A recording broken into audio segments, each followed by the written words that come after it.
It is incontrovertible that the Anglican Church is a major stakeholder in the evangelization of what is now modern Nigeria. The arrival of Henry Townsend as the leader of the CMS team to evangelize our land in 1842 was a historic and audacious move. The light shines and the darkness cannot comprehend it.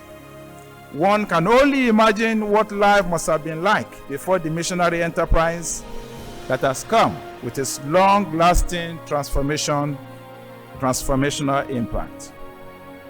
Was it a replanting or the planting of Christianity in Nigeria? That's a very interesting question. Surely there was no entity called Nigeria at the time of the planting of Christianity. Truly, the 15th and 16th centuries witnessed the attempted planting of Christianity by the Augustinian and Capuchin monks from Portugal in both Benin and Warri. Unfortunately, the efforts did not succeed because the interests of the recipients were also not genuine.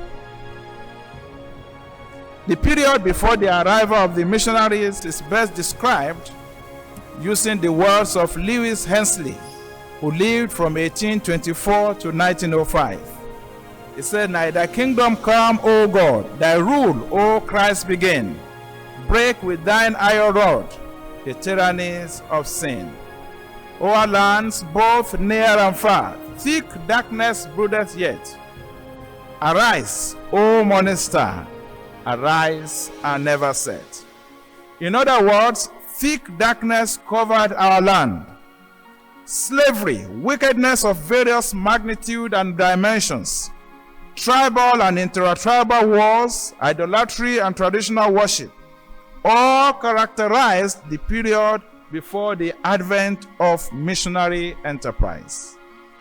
But the story was to change from 1842 with the arrival of Henry Townsend as the first CMS missionary to arrive in Badagry, where he met Thomas Birch Freeman of the Methodist Society, and both of them celebrated Christmas together here in Badagry, after which he proceeded to Abeokuta on January 4, 1843, where he was well received by Shodeke, the leader of the new Egba People's City.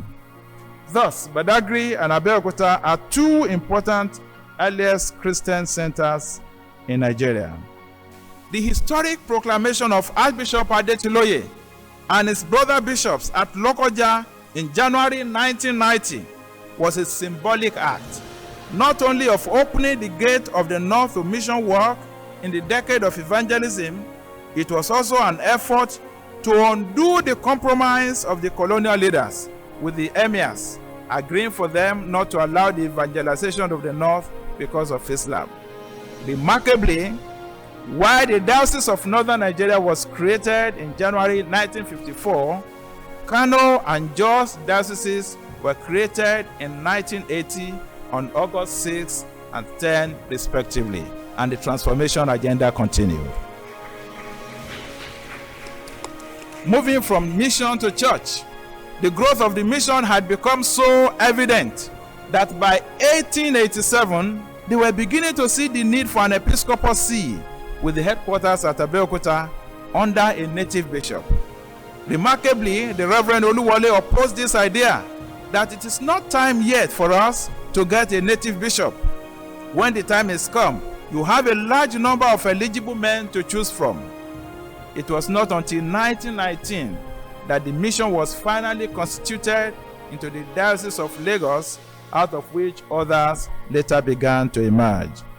And within 60 years, it had grown into 16 dioceses, to the extent that by February 24, 1979, it was formally carved out of the province of West Africa into an autonomous church of the province of Nigeria, now known as the Church of Nigeria Anglican Communion.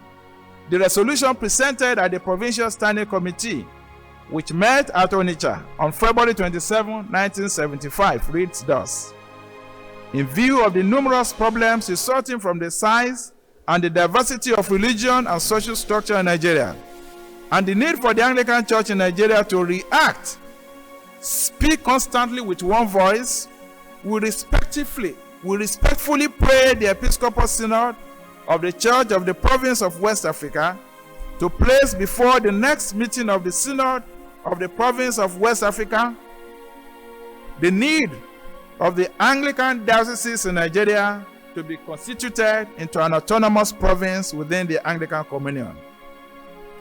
And as things went on, by 1989, the second Archbishop of the Church of Nigeria, Archbishop Joseph Adetiloye, at the General Synod, called on the Church of Nigeria to consider the possibility of having at least one bishop in every state of the Federation as our contribution to the unity and well-being of the nation, as there will be responsible officers of the church who are able to act as spiritual advisors to the authorities of the state.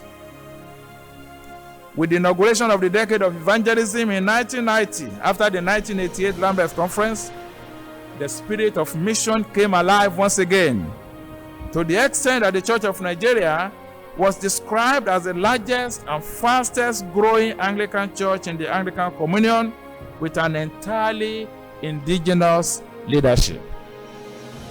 This manifested also in the establishment of churches, and not just in the creation of new dioceses. The creation of 8 missionary dioceses in the north and the consecration of their bishops on April 29, 1990 were audacious and unprecedented in the history of mission and church in Nigeria.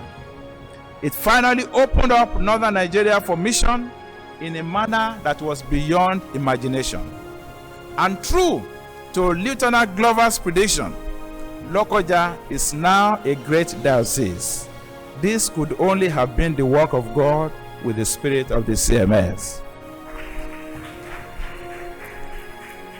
And by the year 2010, the Church of Nigeria had already grown into a strong church with 14 ecclesiastical provinces composed of 165 dioceses, the last of which is the Diocese of Idoani, inaugurated on January 15, 2010. What is more useful to our discussion is the impact that it has started to have.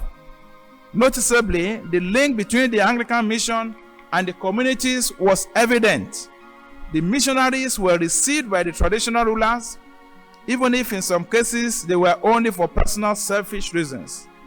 As the missionaries later admitted, the rulers accepted them not because they wanted the faith, but because of the benefits inherent in it, such as education and access to Sierra Leone for easy trade. This manifested itself even more when the rulers released their children to the missions, but did not convert or submit for baptism. In his letter to Henry Vane, Townsend wrote, "I do not doubt that the government of this country is set against the spreading of the gospel.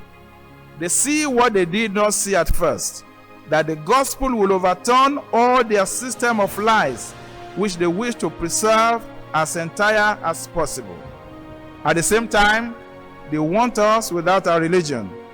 They want us on account of the people in Sierra Leone, because they see that through us, they are likely to keep open the road to the seas and obtain trade and be well supplied with guns and powder for sale or war as may be required."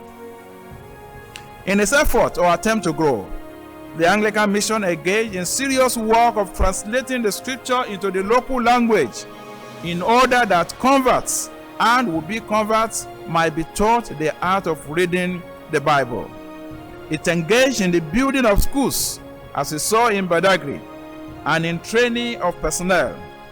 Apart from the many primary schools it already established in the Yoruba country, in 1859, T.B. Macaulay, Bishop Crowder's son-in-law, established the CMS Grammar School in Lagos as the first secondary school in Nigeria.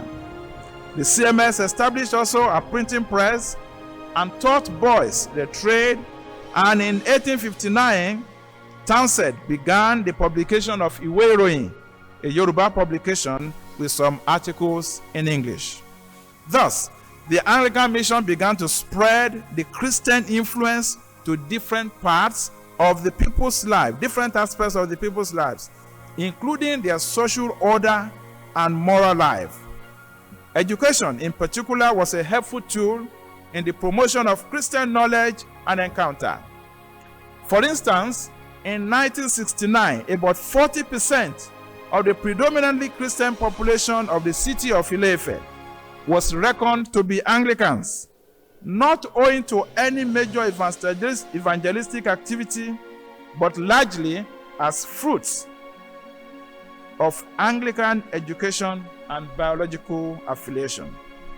In some cases, it was children who had benefited from the education that persuaded their parents to join them in their faith. Thus, the provision of mission-sponsored schools has been a fruitful source of converts and a factor in the expansion of Christianity in Nigeria. The mission-trained elites became the foundation of an egalitarian Nigerian society. This is a major heritage that the church cannot afford to overlook, and it's a major contribution of the Anglican Church to the Nigerian society. We appreciate so much that it's doing in recent years, but the Anglican Church in Nigeria cannot afford to fail to continue to examine how things are done and to ensure that the gospel is further pushed ahead. It is important also that looking back to the reasons why the church, the CMS emerged, the Anglican Church must reflect on using those whose hearts have been touched by the grace of God. I believe this is a challenge to the church in the recruitment of its clergy. The CMS insisted that there must be people whose hearts have been touched. And how do people whose hearts have not been touched go to communicate the gospel of grace? So the process of selection and recruitment of the leadership of the church calls for a careful attention in our own generation. I must also mention that the church must continue to be a voice to challenge the evil of the day. The Anglican Church over the last 180 years has brought a lot of light and transformation, but it must never fail to continue to be a voice that challenges the evil of our time. But perhaps much more important is that we must not only be found to be challenging the evils of our day, we must ensure that we are good examples to the society. Very important for us. We must be a good example to the society.